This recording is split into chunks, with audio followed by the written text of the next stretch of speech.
Hi everyone. I'm very glad to be here again. And since last talk, I've been doing some research on how CPU can power AI and what CPU can do. And on this topic, um, the things not change is I still will mainly focus on how CPU doing RAG inference on CPU, but the good news is I will utilize some of the GPU. The main purpose is to see where is the limit and where is the bottleneck for CPU doing RAG inference, and how GPU can come into the rescue, and what's the limitation and the bottleneck there. And as we discussed, so for this session, we will cover most of the critical part of the RAG framework. And I hope I can, this mainly is what you should know about RAG is like part one, because there's still a lot of things out there we can get hands on, we can discuss, we can explore. So hopefully I can give my third presentation within this year. Okay, without further ado, let's start today's session. So for today, what I would like to cover is the evolution of the information retrieval, and then how the RAG framework works, how it works, and what it looks like, and what affect RAG's efficiency, and how to optimize your responses with different techniques. And of course, last but not least is the future trend, how we gonna utilize the RAG, how to use the RAG to make our life easier and better. Okay, so I believe almost all of you will interact with AI every day, either cloudy, either through Gemini or ChatGPT. But most of the time, before I dive into the RAG, I want to throw out a question is, there are two concepts or two terminology when I'm doing research is, do any one of you know the difference between prompt engineering and fine-tuning and versus RAG? So for this question has been with me for quite a while because prompt engineering and fine tuning seems the old school. They are right after where the ChatGPT was released. So prompt engineering become more and more important, and I see a lot of positions and a lot of openings right after ChatGPT is released because we want to make a full use of large language model, make the best use of it. And for prompt engineering, what it does is if we give a specific introduction to a pre-trained model, so all the weights and the bias are not stay untouched. They stay what it is, and based on a specific instruction, the pre-trained model will give us customized output. And for fine-tuning, for like prompt engineering, from this diagram you'll see it's like a chef. I want a recipe about spaghetti, and when it feed it to the base LM, it will give me desired output. And the second is the fine tuning. So how fine tuning do is we still start with a pre-trained model, but we will feed it with a customized data. Um, it's like either in legal domain or finance or healthcare. So it will become an expert in such domain. And all the weights and the bias will be updated after the fine tuning. So it will be less cost expensive than training a whole new model, but it will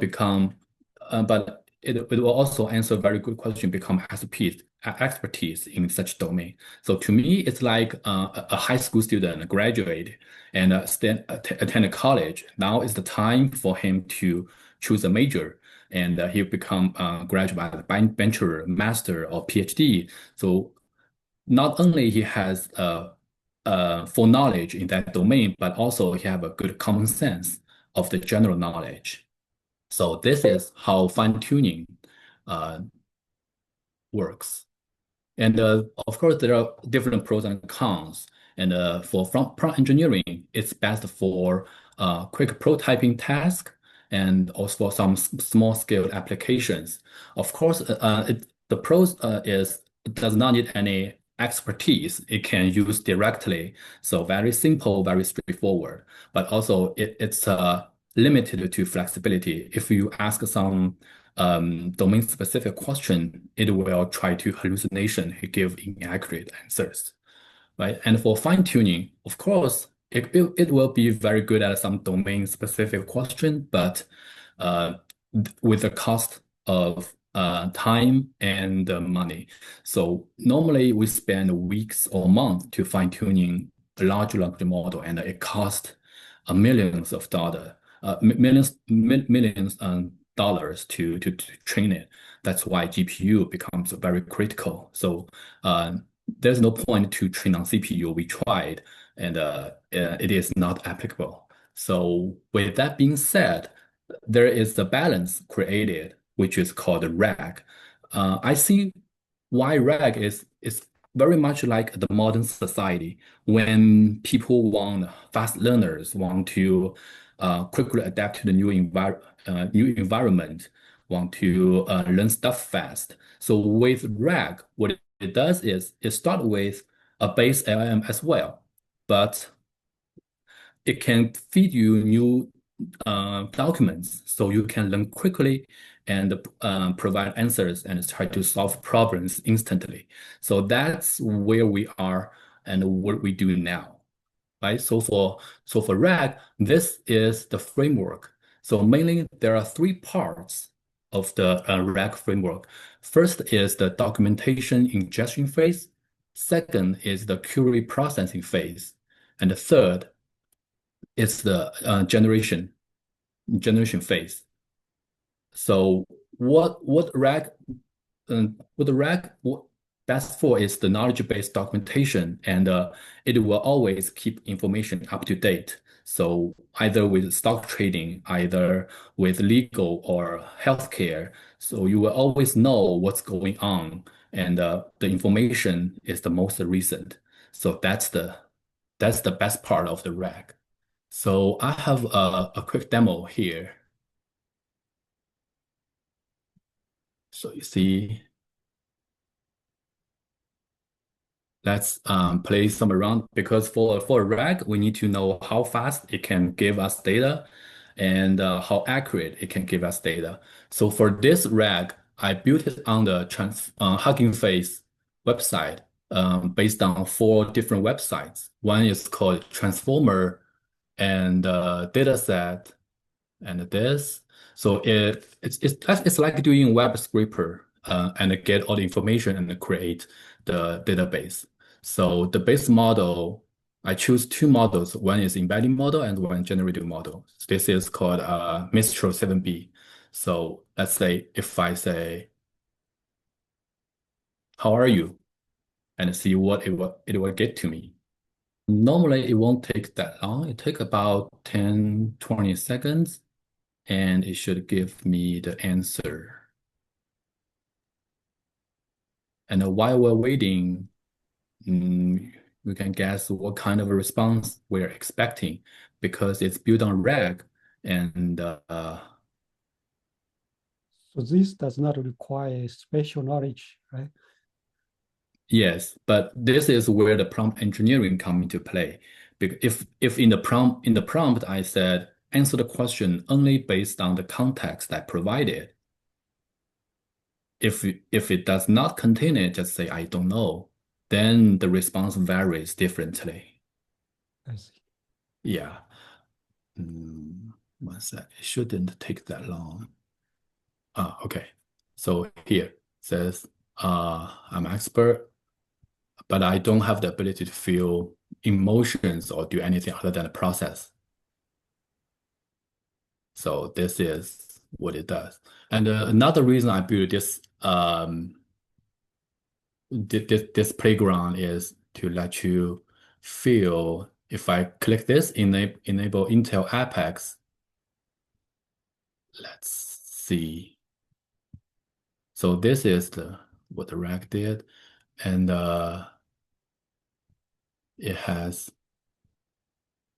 this is the retrieve the context. So let's see even though I said how are you, it just retrieved some of the document from the website and none of them are relevant, right? Okay, so you see, second time it runs fairly fast. It's like 10 times faster than the previous one, and the answer is the same. And the main difference here is I want to explore with you today as well is what will impact the speed of the rack. Here I check this mark, and what does this mark do is this is one of the Intel technology called extension for the PyTorch. So it called Apex. So it only uses one line of code to boost the rack inference. It's like optimize. You load the model either from Hugging Face uh, or from Transformer. Then you optimize it just using this one line of code, and it will boost the inference on Intel technology. Then let's try another question. What does Hugging Face do? So with this, we should accept some decent or relevant documents and give a good response. And let's see. Okay, it comes. So Hugging Face is a technology company and a community dedicated to develop. So it seems relevant, and they provide a range of pre-trained dataset library to do that. And for retrieved context, of course, there are some messy ones. And let's see. So I think this one is the main part that contribute to the response. Okay, let's try one more. What does LangChain do? I don't think it has anything regarding LangChain in it, but let's try. Okay, so based on the context, LangChain is not mentioned in the list. Right, so it's doing exactly what I asked for. For any information available on the website, it will give me a decent answer. But anything not related, it will just say it don't know. But now let's upload the new file. So this is the LangChain intro. It contains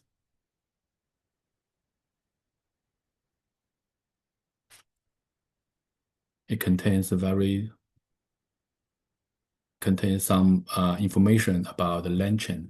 And now let's regenerate. See, now it says LangChain the framework for building. Okay, so it worked. That's great. And see from rank 1 is from the website. And see this is from the file I just uploaded. And it also says the source is from the LangChain intro. But it's ranked at 4th place. That's where we will discuss about how re-rank module is important in the framework. And also you can feel either use with or without Apex, the speed, the generation and the retrieve speed tells the difference. So I just try the same question with the Apex unchecked, and we'll see how long it takes. Okay, so it almost takes double the time without using the Apex. But for the responses, how we decide which one is better, and there is a judge to decide which one is better. And the judge model is also based on LLM. What I used is the 千问 14 billion instruction, instruct LLM. So to compare two answers, there's a package called the RAGAS. It'll compare the relevance, accuracy, etc. So it will list out all the coherence depth. So we will see which one has a better score, and the judge will tell you which answer is better. So this is how you boost your RAG system and how you can compare which system provides a better answer. You can try 10, 20, or 30 different questions. So then decide which framework we will deploy at the end. Okay, this is a small playground I want to show you. Now let's dive deep to the framework. So as I mentioned, there are mainly three phases. So the first phase is the documentation ingestion. So we know data is the key. So when all these like PDF, web page, there are many different file types, either HTML, either JSON, or even pictures. The RAG or the model need to have the ability to read, to comprehend this information. And also for even for the same type data file, they might have various format, their headers or footer or markdowns. So these we need to spend a lot of time to clean, to make the data retrievable and then make data ready to go into the next phase. And second, once we have this joint data documents, it might have hundreds or millions of words or hundreds of pages. So if we use an embedding model to do one embedding, it won't be usable because it combines everything and there will be a lot of information lost. That's why we need a chunking strategy. What it does is suppose for 1 million length documentation, we create into 1,000 couple of thousand small chunks. So each chunk might only contain one topic or contain one main idea. Then it can feed into the embedding for retrieval purpose. So for chunking strategy, we need to decide what kind of chunk size, what kind of overlap window, or the split algorithm. So for split algorithm, there are tons as well. As I listed here, it has character, text splitter, or recursive, or token splitter, or markdown splitter, etc., etc. Each one of them might spend a couple of hours to play around with it. That's why it takes so much time to do explore, see which one has the best accuracy of when doing retrieval. So after we have these chunks and we have the embedding model, then we can do vectorization. So for vectorization, we need an embedding model to create embeddings. For embedding, it's nothing but create a vector representative for each chunk. So there is a Hugging Face leaderboard. So here it lists out all the embedding model that for you to use, starting from the highest to lowest. And in our session, I chose the Google Gamma one because it has a fairly high score on retrieval, and its size is pretty small in the top 10. It's the smallest in top 10. So it's a decent embedding model to start with. So, and of course, for once you create an embedding, you need a container to store all the information.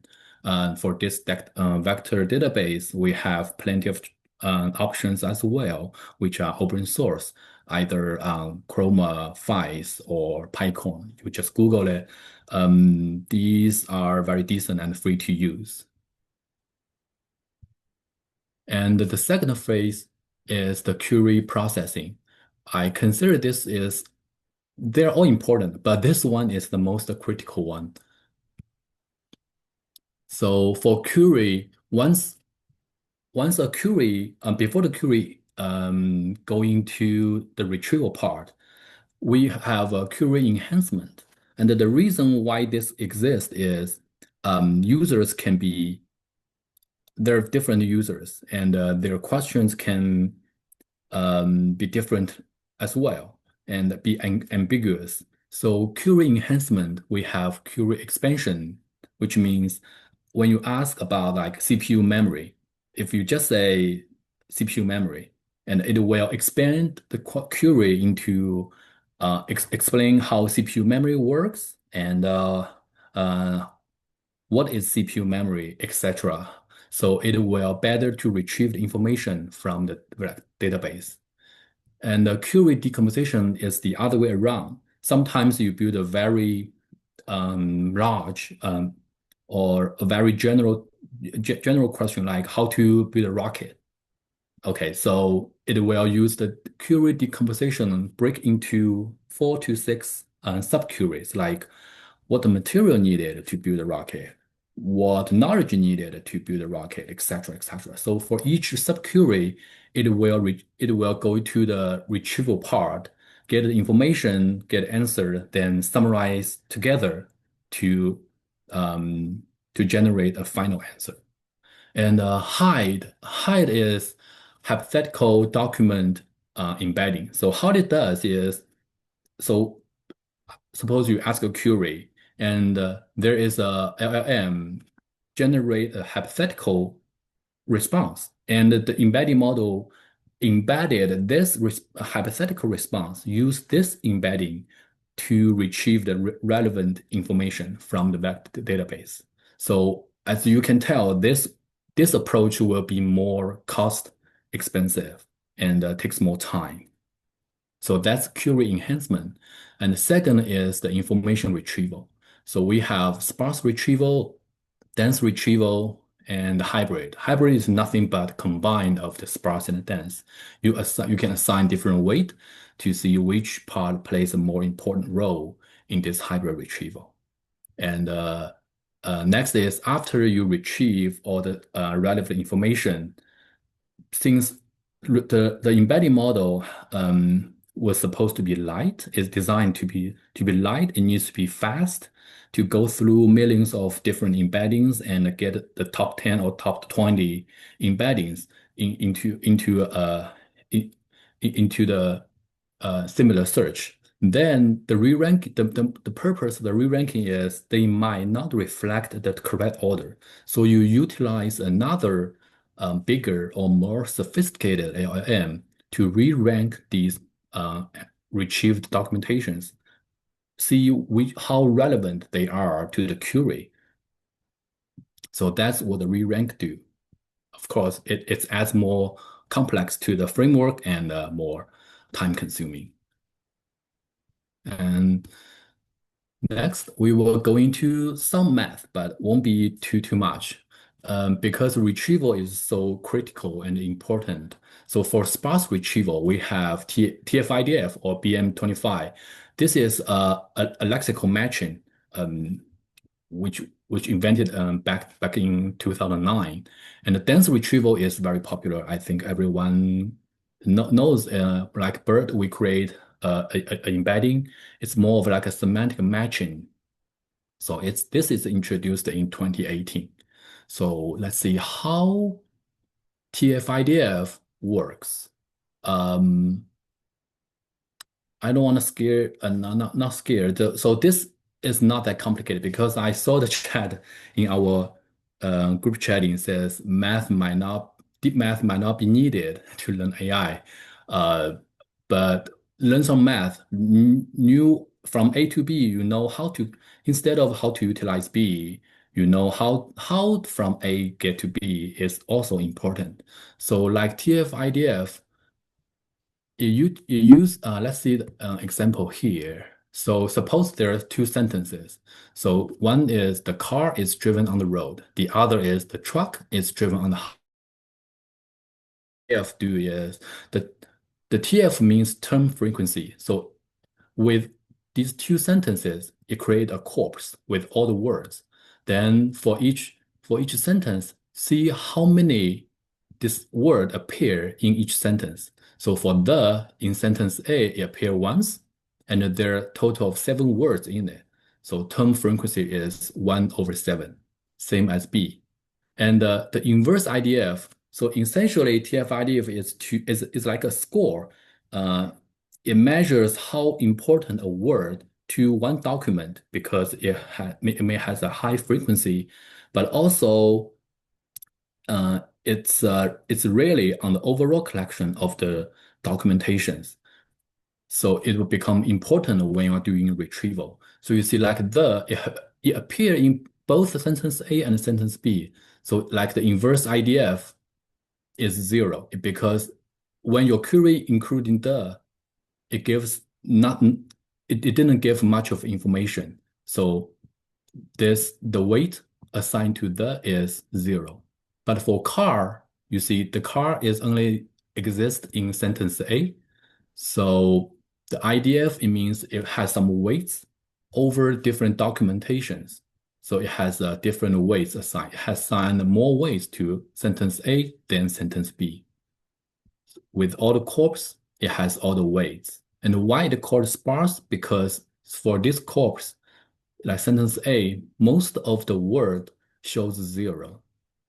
So that's why if in a vector most of the component is 0, then it is a sparse vector.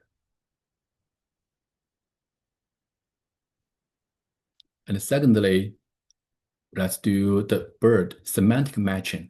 So this is nothing but create a dense vector which has each place has a valid digit in it, so it will be easier to calculate the cosine similarity or calculate the dot product when doing the similarity search.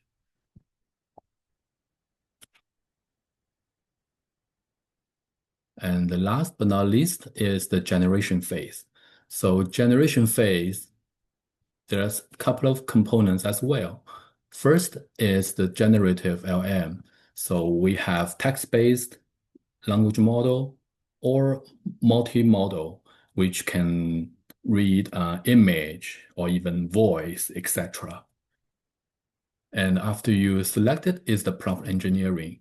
You need to give a precise instruction, what kind of response you are looking at. Do you need, like previous said, how are you doing? Do you need any response from it, or you only need response related to the context from the document you provided? And also the response refinement. After you trying different models from Hugging Face, you will see the response is the structure of the response is quite different. Some will respond the whole context and with the answer. Some only has the answer. Some is a dictionary. Some is a list. So you need to refine the response to show only the answer part to make it clean and neat. And then lastly, this is the whole framework of a traditional RAG. So you, like your user, you send a query, and this query will go into the query enhancement before doing retrieval to the document. And you will go by keyword search, which is a sparse retrieval, and a semantic search, which is dense retrieval. And you got the relevant documents. Then you got a re-rank. So some lower ranked document might jump to the top after the re-rank and send to LLM. And for the query, in the meantime, the query combined with the prompt also sent to the language model, generative model. So it will generate the response and send back to user. So this is the whole framework. Okay, now again, talk is cheap. Show me the code. In this session, I will run the RAG inference on 2 devices. One is equipped with Intel Xeon 6th Gen CPU, which is fairly large. The P stands for performance. So this is a 86 core CPU.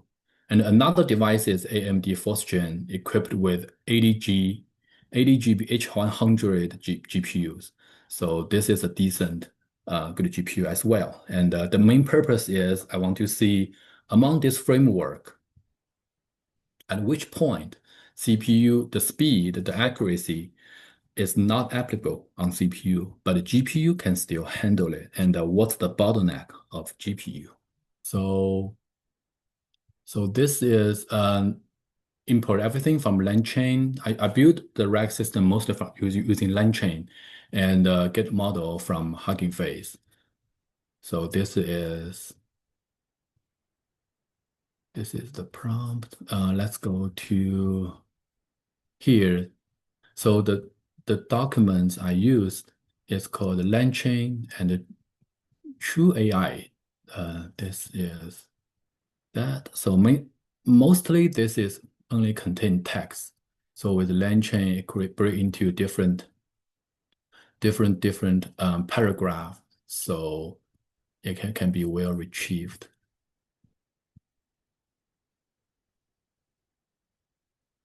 Okay, so this is once we create the chunk size, the 500, and overlap is 80. So my overlap, we see there are some characters will repeatedly appear in different chunks.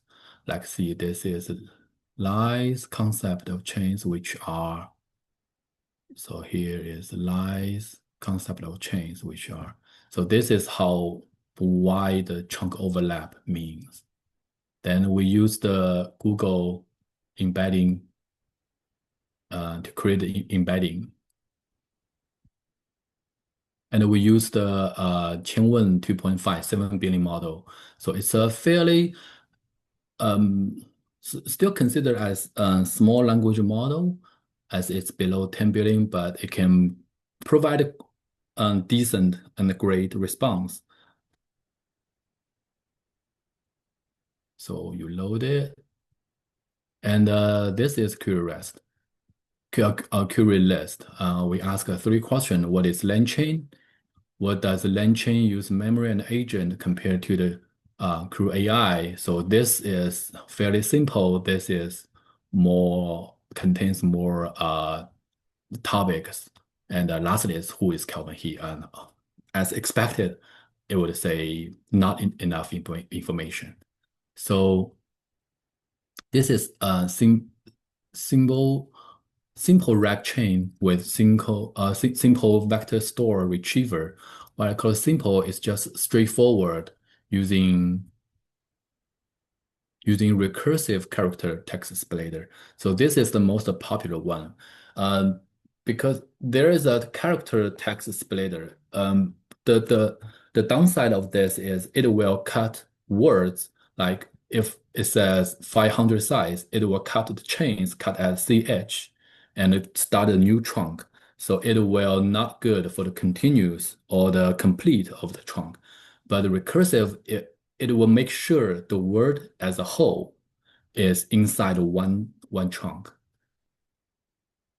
So it's a good standpoint to start with, and we see the response here. So for this response, it contains everything, all the prompt, like the instruction.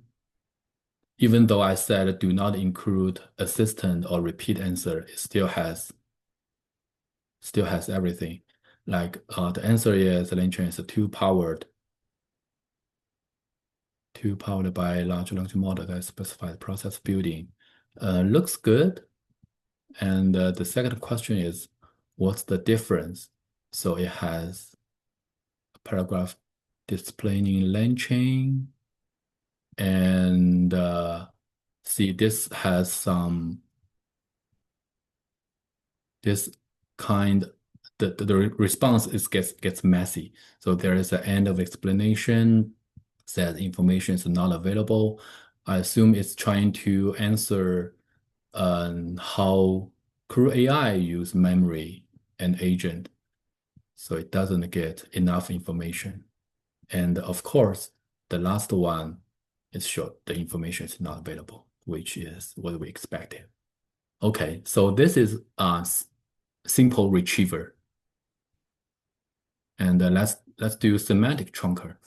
So semantic, or what it does is it will doing pairwise comparison with 2 adjacent sentences. So if we see from here, for second and the third, they are all talking about a LangChain. So their meaning is very close to each other when creating embedding. But from the third and fourth, you see Eiffel Tower is located in Paris. So it's a totally different logic or totally different topic. So ideally, we want these three sentences in one chunk and these two in one chunk. So that's how semantic trunker do.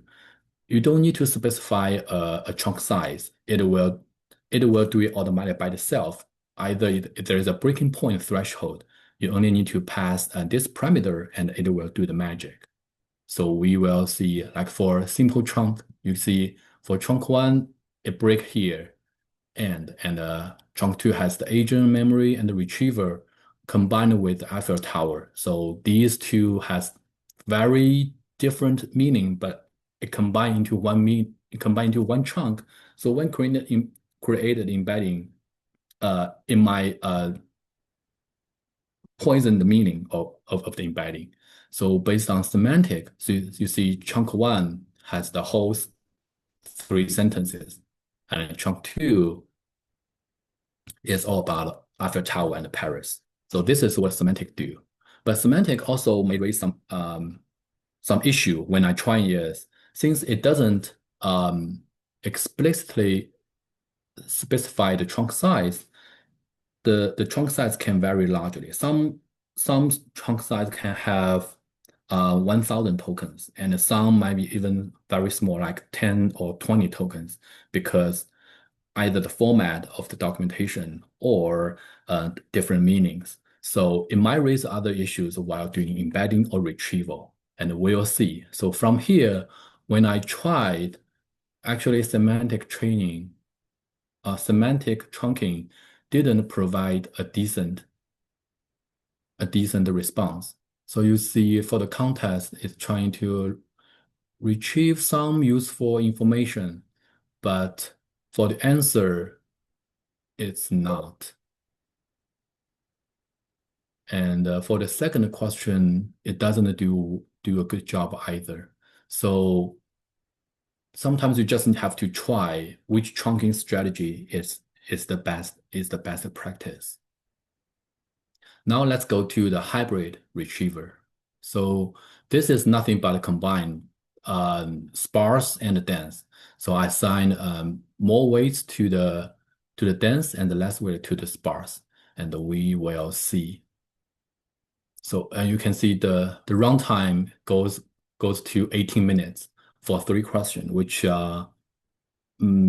a little longer than is to wait. You wait on average like 6 minutes for each question. You mostly lost focus. So for semantic trunk, you see there are 2 minutes is okay, and for simple trunk, simple rag is 90 seconds.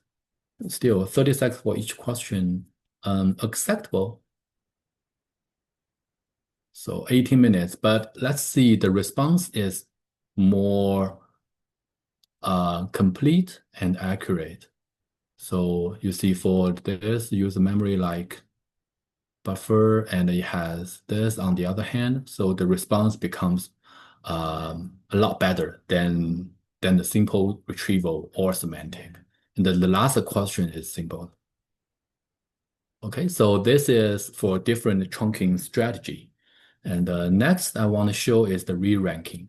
So for re-ranking, this is where I hit botnet to run on the CPU rack, because when I retrieve all the data, it will feed into LLM model once to do all the re-ranking.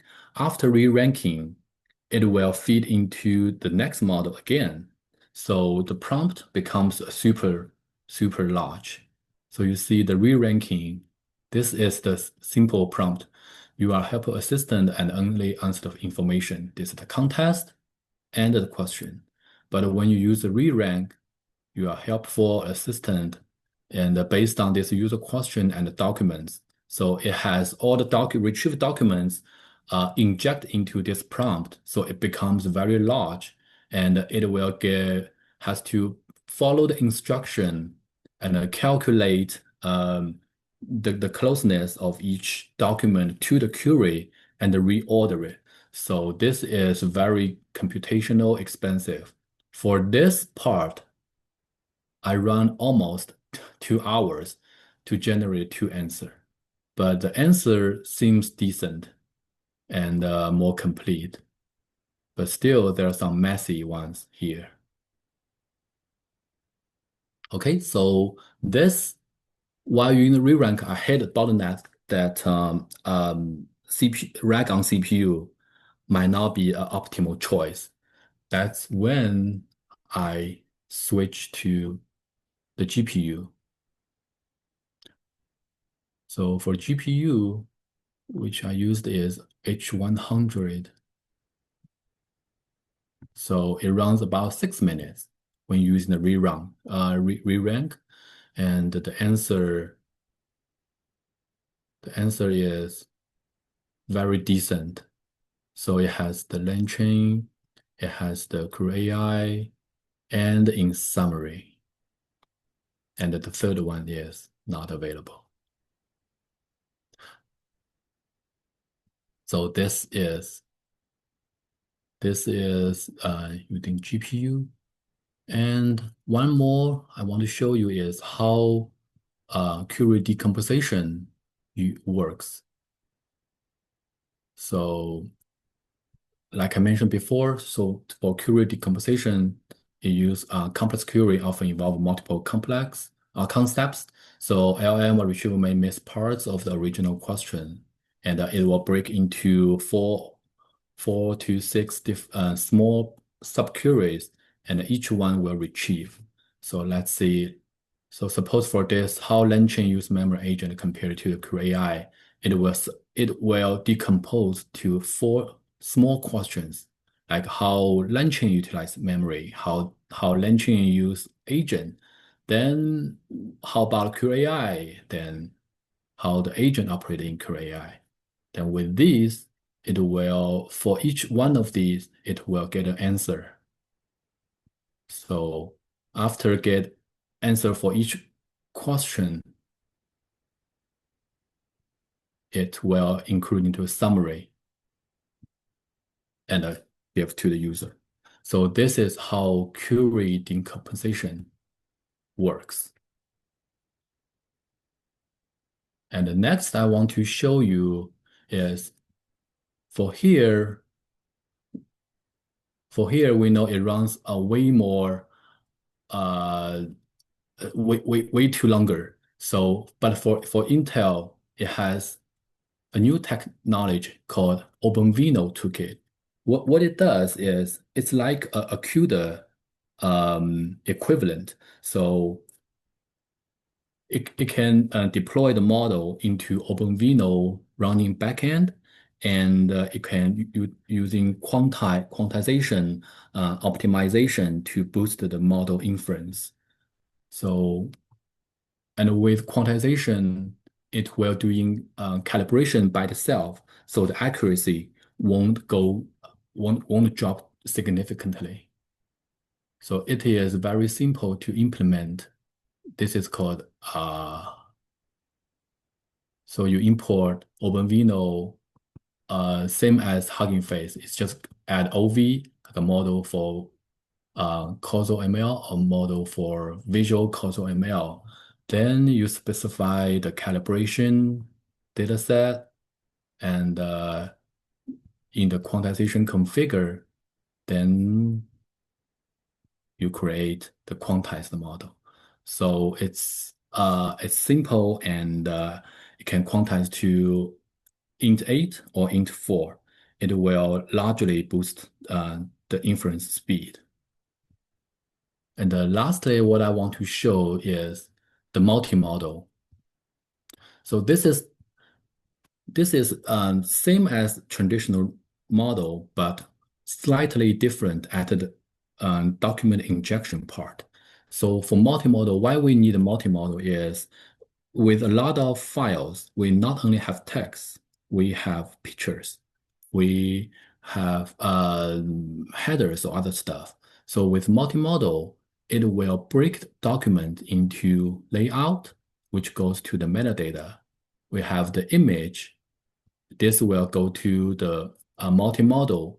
So what it does is it will map the image and the text. So it's like a summarization to see the picture. Hey, there is the chat graph, and what this picture demonstrate. So it will translate into a text recognition. Then with indexed with image goes to the multimodal embedding, and with the text it goes to the multimodal as well. Then create the vector database.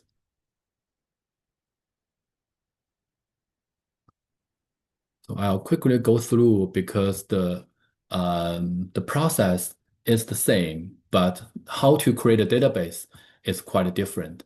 So you see the data I utilized here is a sample here. So multimodal sample, it's just a dummy file has a chart here. So if we ask anything about the Q1, Q2, or Q3 revenue, see if we can read the chart correctly and give the desired answer. So with this,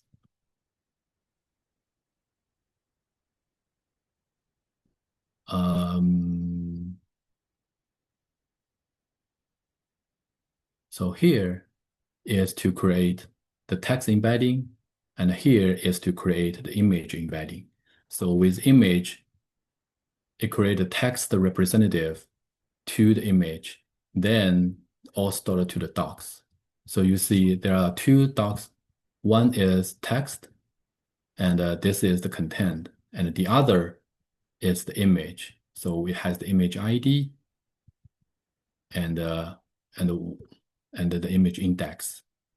So when it goes to the embedding model, and same thing, create a retrieval. Now we ask some questions like, what does the chart on page 1 show about revenue trend?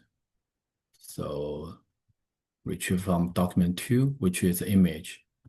And as is, the chart on the image shows the revenue increase steadily across Q1, Q2, and Q3. So that's desirable. That's what we want. So multimodal is nothing but don't be scared by its fancy name. So it's nothing but be able to read the image. And by reading the image is to create a text, a caption about image, then doing the same embedding and saved into the vector data store. Okay, I think this is almost everything I want to share, but there are still a lot more left out. Why I say that? Because when I'm doing research, I found out after this, there are agentic RAG, autonomous RAG, multi-agent RAG, and I'm very curious about the corrective RAG and adaptive RAG. What are these? And essentially, what I feel is anything can be RAGed. That's why I will continue my research and hopefully give another session in 2 months. And if you have any questions or any topic you would like to discuss and you want me to include in the next session, just leave a message in the chat or send me email or WeChat me. Anything, any matter, any method will do. Okay, thank you. Thank you, Kelvin. So if anyone has questions, please feel free to unmute yourself and ask directly. Also, you can also just post your question in the chat. I saw someone posted a question, but it's answered. And John asked about the timing because it's for pretty 3 long. questions. Yeah, for John, yeah, the GPU is 6 minutes for 3 questions. The same question I use for all retrieval model. So it took 6 minutes. Yes, so I'm still curious why it takes so much time because like the model you select is not really big model that it can fit into that H100 GPU, right? And Yeah, H100 is a very good GPU. But what I see is I can try to run this again, and you can see how memory eat up the GPU. So you see, it could be the prompt engineering or the retrieval part, because what I feel is when the question is not accurate, it will try to retrieve as much information as possible, and it will get really messy. And when it go into the re-rank process, so the time consumed is like exponential. So you see here, this actually this device equipped with 8 GPUs, but my colleague is using 4 of these. So we will use the sixth node. Okay, so far it's 0, right? Nothing. It only used the 4 MB, nothing here. But if we start to load stuff, load all the models, so now still 0. Then here we loaded the embedding model. Let's see. Once we loaded the embedding model, still not used yet. Let's see another one. Now load the LLM. So it used 30 GB already. And now we can try to run the last part, and we will see how the memories. So this and hybrid, and yes, we can see after each. So after each question, it will print the answer and print the GPU usage. While we're waiting for that, let me go to the next question. Slide 14. Okay, this one. So Jennifer,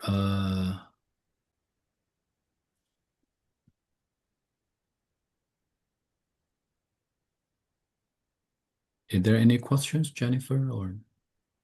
Okay, and Gary, how much does RAM on computer matter? It depends on the size of your database, of your document.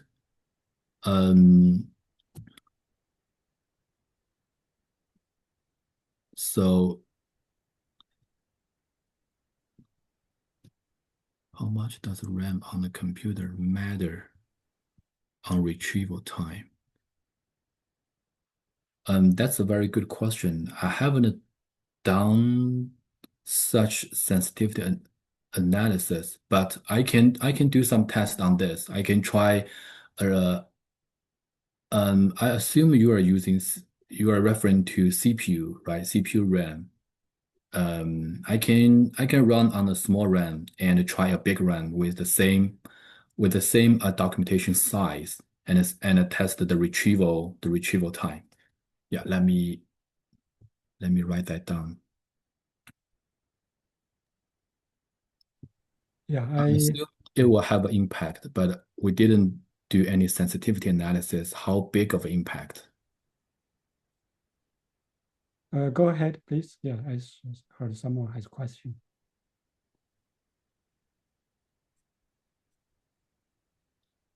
Let's see. So if I don't know, like someone looks like someone had a question, but I will ask my question first. Sure. So that a one line change to improve the CPU, like speed on using CPU. So that is that only useful when you are using the latest generation of Intel CPUs?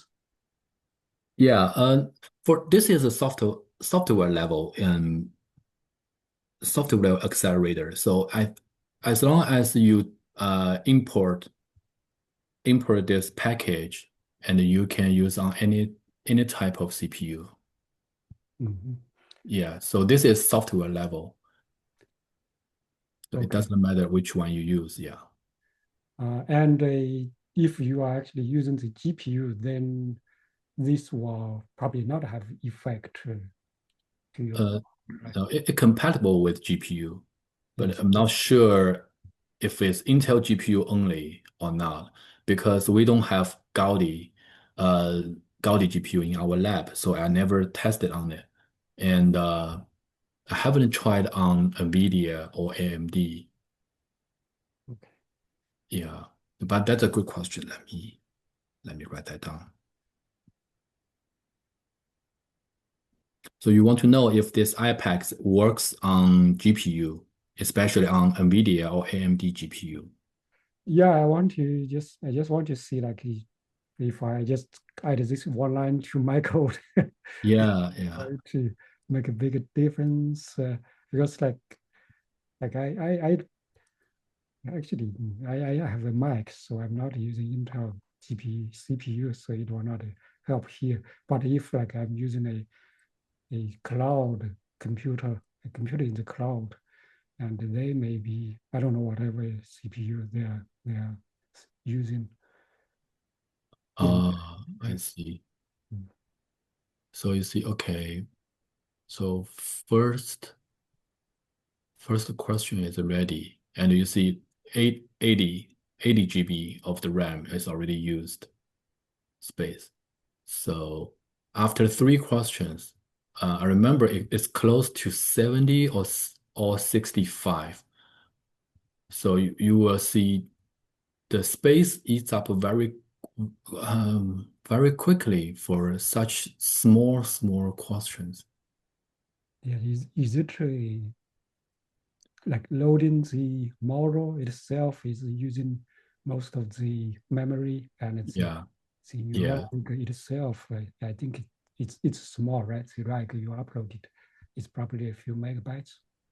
Um, the the size of the language model only took about 30 GB, if I remember. See, once loaded, it take about 30.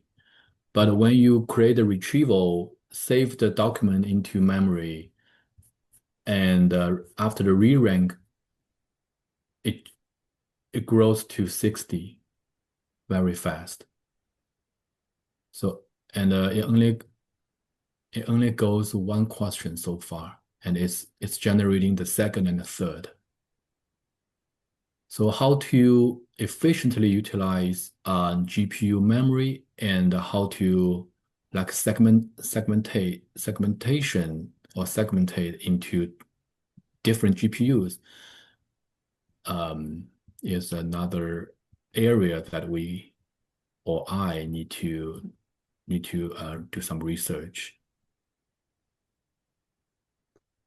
Yeah. So this one is still running, but in the end, I was okay. Second one is coming. So after second one, it doesn't jump much. 6, 1. Yeah, it's only 300 MB. I think this is the token size, which makes sense. But how you go from 30 GB to 60 GB for the first question? I I need to do more research. I'm new to GPU as well. Yeah. Yeah, And for some reason, if I ask running the decomposition query, the GPU will jump to out of memory. So that's why I create two separate files and demonstrate it differently. And for the multimodal, I even use the OpenAI and the Cloudy. I don't even run it locally. So how to efficiently utilize these hardware when implementing on-prem implementations is a question. So that's why LLM engineer or AI engineer becomes more and more popular these days. Yes. So this script, will you be able to share, or like if not, that's fine. Just The script? yeah, this notebook. Yeah, sure. I can share. Yeah, because I think it will be interesting for us to to look into it and see why they use so much Okay. memory, because that's definitely something new to me. Sure. No problem. I'll share in the chat window later. Okay. Yeah, another question I want to ask is about the prompt enhancement. Is that a popular technique people do? You mean Not, query enhancement or the yeah, prompt? yeah, query enhancement. Query enhancement. It's I won't say it's popular, but depend on the capacity of your hardware. Query enhancement is important. And what to me, chain of thought or MOE utilize this kind of logic. So when you ask a question, it break into sub questions. Uh, but the good thing is chain of thought it created into a chain so in order to solve this question, first we need to solve this small step. Then we solve this step. So this is, I think, query expansion or query decomposition is one of the fundamentals in MOE or chain of thought. Yeah. Okay, yeah, sounds good. Not sure if anyone else has questions. Please feel free. Sorry. So, I'm in the call. I'm in the recording. Sorry. Yeah, my kids just get back. Okay, yeah, no problem. Yeah, I'm just telling everyone, if like you have questions, just unmute yourself. This one. Oh, no. Yeah. Sorry. Say hello. Okay. He want to come to the class to learn. Yeah. Yeah. This is Olivia. Okay. All right.